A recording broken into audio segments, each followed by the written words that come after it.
Hello students, आज हम देखेंगे NCERT class 9th geography subject के चैप्टर नंबर 6 को। इसका नाम है जनसंख्या। और ये जो चैप्टर है इसके कंसेप्ट को और इसके मैटर को जो एनसीईआरटी बुक में दिया हुआ है उसको हम एक बार समझने का प्रयास करेंगे। तो इसके पहले अगर आप इस चैनल पर नए आए हैं और पहली बार आए हैं तो इस चैनल को सब्सक्राइब जरूर कर लें, जिससे आपको एजुकेशनल वीडियोस के नोटिफिकेशन सबसे पहले आपको प्राप्त हो सके। तो देखते हैं इस चैप्टर में क्या समझाया गया। चैप्टर का नाम है जनसंख्या, या इसको कभी कभी मानव संसाधन के नाम से भी पढ़ाया जाता है।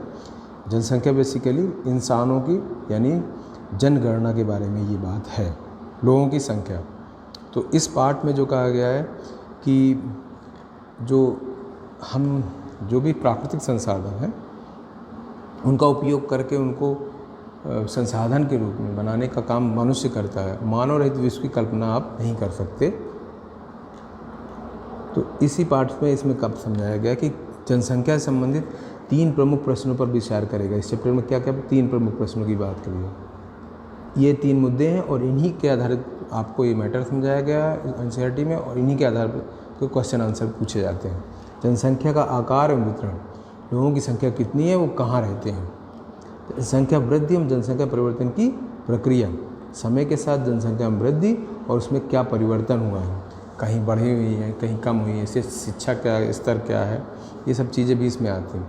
और दूसरी बात क्या, जनसंख्या की गुण और विशेषताएँ, इनकी उम्र यानी कि आयु क्या कितनी है, क्या अनुपात है, क्या परसेंटेज है, लिंगानुपात, साक्षरता स्तर, व्यावसायिक संरचना क्या है, किस क्षेत्र में वो काम करते हैं। व्यावसायिक संरचना में सब कि प्राथमिक, द्वितीयक और तृतीयक क्षेत्र, यानी कि जो फर्स्ट वाला है उसमें पशुपालन वगैरह है, कृषि है, द्वितीय है जो मैन्युफैक्चरिंग का है, और थर्ड है जो सर्विस सेक्टर है। इन पे कितने परसेंट लोग काम कर रहे हैं।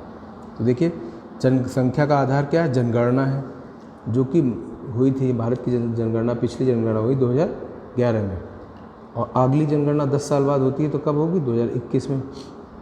भारत की कुल जनसंख्या उस जनगणना के अनुसार 2011 के अनुसार क्या थी, 121 करोड़, और भारत का जो क्षेत्रफल कुल है वो 32,87,263 लाख वर्ग किलोमीटर।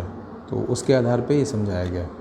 देखिए जनगणना क्या है, एक निश्चित समय अंतराल में जनसंख्या की आधिकारिक गणना जनगणना कहलाती है। भारत में सबसे पहले 1872 में जनगणना की गई थी।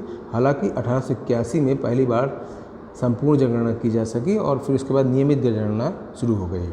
तो जनगणना के बारे में फैक्ट ये है कि 1881 से ये 15वीं जनगणना है, और आज़ादी के बाद ये 7वीं जनगणना है। ये भी पूछ लिया जाता है, आज़ादी के बाद पहली जनगणना कब हुई थी, 1951 में।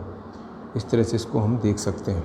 इसके बाद देखिए ये समझाया गया है कि विश्व की जनसंख्या में हमारा योगदान कितने परसेंट है, 17.5%। ये है 17.5% भारत का योगदान। लेकिन विश्व के और क्षेत्रफल में कितना है हमारा, ये देख के आप चौंक जाएंगे। विश्व के क्षेत्रफल में हमारा हिस्सा केवल 2.4% है, और हमारी आबादी का परसेंट है लगभग 17.5%। तो कितना डिसबैलेंस है। क्षेत्रफल के अनुसार हमारे यहाँ जनसंख्या कई गुना ज़्यादा है, 5-6 गुना ज़्यादा है। तो ये चीज़ आपको विशेष ध्यान देने की ज़रूरत है। अब भारत की लगभग आधी आबादी केवल 5 राज्यों में रहती है, जो हैं सबसे ज़्यादा उत्तर प्रदेश, फिर महाराष्ट्र, बिहार, पश्चिम बंगाल, और 5वें नंबर पर आंध्र प्रदेश। ठीक है, और राजस्थान जो सबसे बड़ा क्षेत्र में बड़ा राज्य है, उसकी आबादी केवल भारत का 5.5% ही है। ठीक है, तो अब इसमें देखिए ये आबादी का एक पाई चार्ट बनाया गया है, जिसमें बताया गया है कि उत्तर प्रदेश की आबादी कुल भारत की आबादी का 16 है, लेकिन ये अब हो गया है फाइनल आंकड़े में 16.5%, और महाराष्ट्र की 9, बिहार की 9, पश्चिम बंगाल की 8%। तो ये मेजर राज्य हैं जिनको आप एक बार नज़र मार लेंगे तो 5 राज्य तो आपको पता ही होने चाहिए सबसे ज़्यादा कौन सी कहाँ जनसंख्या है। और सबसे कम जनसंख्या सिक्किम में है, मात्र 6 लाख लोग रहते हैं। ये इसमें दिया नहीं है, इसको आपको देख लेना है। इन सब चीज़ों से आपके नॉलेज का इस तरह से आप देखते हैं। फिर हम देखते हैं जनसंख्या घनत्व। जनसंख्या घनत्व क्या होता है, जैसे कि ये 1 वर्ग किलोमीटर का एरिया, 1 किलोमीटर लंबाई 1 किलोमीटर चौड़ाई के एरिया में रहने वाले निवास करने वाले लोगों की संख्या को हम जनसंख्या घनत्व कहते हैं। तो जनसंख्या घनत्व सबसे ज़्यादा तो बिहार में, जो रेड कलर का ये क्या दिखा रहा है, बिहार सबसे ज़्यादा, तो बंगाल, केरल, इन जगह पे सबसे ज़्यादा है। उत्तर प्रदेश मीडियम राज्य है। 1000 से अधिक जनघनत्व बिहार और बंगाल में है, सिक्किम में भी है। तो इस तरह से आपको ध्यान देना है। और एक चीज़ और इसमें बताया गया कि 2 जून 2014 को तेलंगाना भारत का 29वां राज्य बना था, लेकिन अब कुल राज्य हमारे पास केवल 28 बचे हैं। क्यों? क्योंकि जम्मू कश्मीर राज्य को 2 केंद्र शासित प्रदेशों में बांट दिया गया है, वो है लद्दाख और जम्मू एंड कश्मीर। 2 राज्य हैं वो केंद्र शासित हो गए। तो केंद्र शासित जो पहले 7 थे वो अब हो गए 9 और ये हो गए हैं 28, राज्य हो गए 28। इन चीज़ों को आपको ध्यान देना है। फिर इसके बाद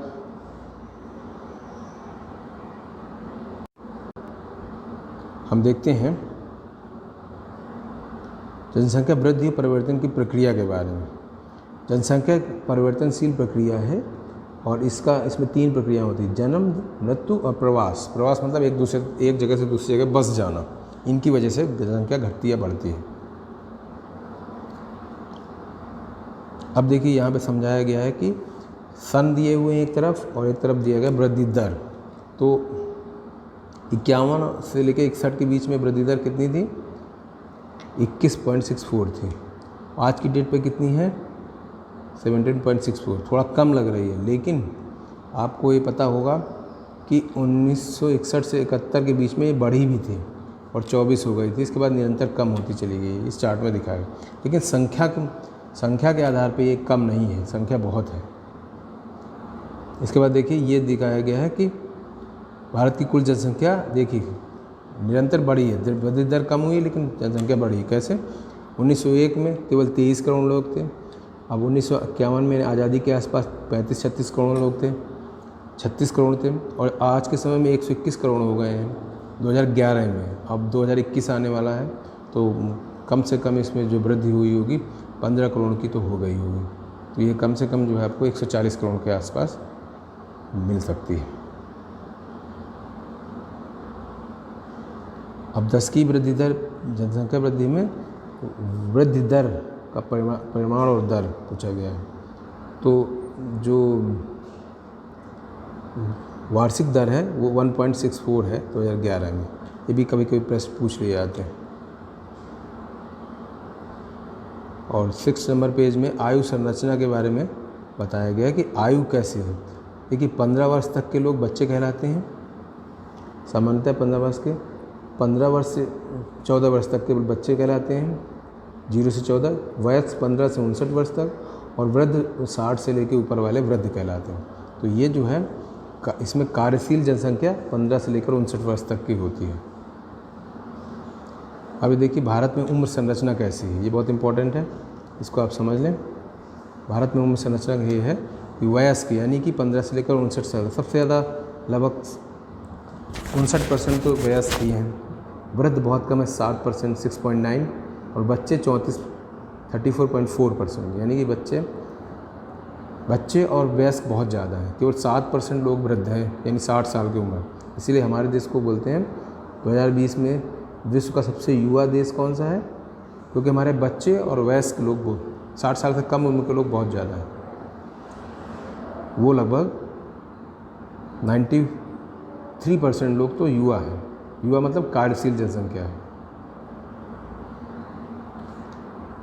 इसके बाद देखते हैं नगरीय जनसंख्या, और उसके बाद भी की गई है कि शहरी जनसंख्या क्या है। तो देखिए नगरीय जनसंख्या अब इस समय 2011 में 31.8% है, यानी कि ये तो नगरीय है। शहरी जनसंख्या नगर में रहती है, इसका तो 100 से इसको माइनस कर देंगे तो जो 68.2% बची वो क्या है, गाँव में रहती है, वो आबादी गाँव में रहती है। तो ये प्रश्न अलग से पूछा जा सकता है कि कितने % लोग शहरों में रहते हैं या नगर में निवास करते हैं, कितने % लोग गांव में निवास करते हैं। तो इनके आंसर आपको लिखने हैं इस तरह से। इसके बाद देखते हैं अगले पेज में साक्षरता दर के बारे में बताया गया है। तो देखिए साक्षरता किसी भी जनसंख्या का बहुत महत्वपूर्ण गुण है, क्योंकि साक्षरता से उसके अंदर स्किल आती है और जागरूकता आती है, बुद्धिमत्ता का विकास होता है। साक्षर व्यक्ति किसे कहा जाएगा? 2011 के जनगणना के अनुसार एक व्यक्ति जिसकी आयु 7 वर्ष या उससे अधिक है और जो किसी भी भाषा में समझ कर लिख या पढ़ सकता है, उसे साक्षर की श्रेणी में कहा जाएगा। केवल लिखना नहीं, समझ कर लिख सकता है। तो अब साक्षरता इस समय कितनी है? इस समय साक्षरता 73% है, जिसमें से लगभग 80.9% पुरुष शिक्षित हैं और 64.64 महिलाएं शिक्षित हैं। तो महिलाओं और पुरुषों में अंतर है। इसका वजह क्या है कि महिलाओं को उतने मौके नहीं मिल पाते। अब देखिए लिंगानुपात, यानी कि 1000 पुरुषों पर महिलाओं की संख्या कितनी है? 1951 में 946 था,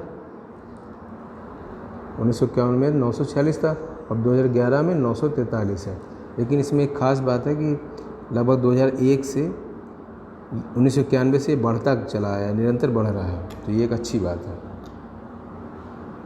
वर्तमान में लिंगानुपात यानी सेक्स रेशियो कितना है? 943, ये ध्यान रखना। व्यावसायिक संरचना में अगर हम देखेंगे तो प्राथमिक, द्वितीयक और तृतीयक क्षेत्र का, जैसे मैंने आपको पहले बताया, प्राथमिक क्षेत्र जिसमें कृषि, पशुपालन, मछली पालन, खनन आदि क्रियाएँ होती हैं, ये हैं। और द्वितीयक क्षेत्र में मैन्युफैक्चरिंग यानी उद्योग, भवन, निर्माण कार्य आते हैं। और तृतीयक कार्यकलापों में परिवहन, संचार, वाणिज्य, प्रशासन और सेवाएं शामिल हैं। तो जो विकसित देश होते हैं वहाँ पर क्या होता है, प्राथमिक क्षेत्र में बहुत कम लोग होते हैं और वो द्वितीयक तृतीयक क्षेत्र में ज़्यादा लोग होते हैं। जबकि हमारे देश में प्राथमिक क्षेत्र में ज़्यादा हैं, हम लोग विकासशील बने हुए हैं।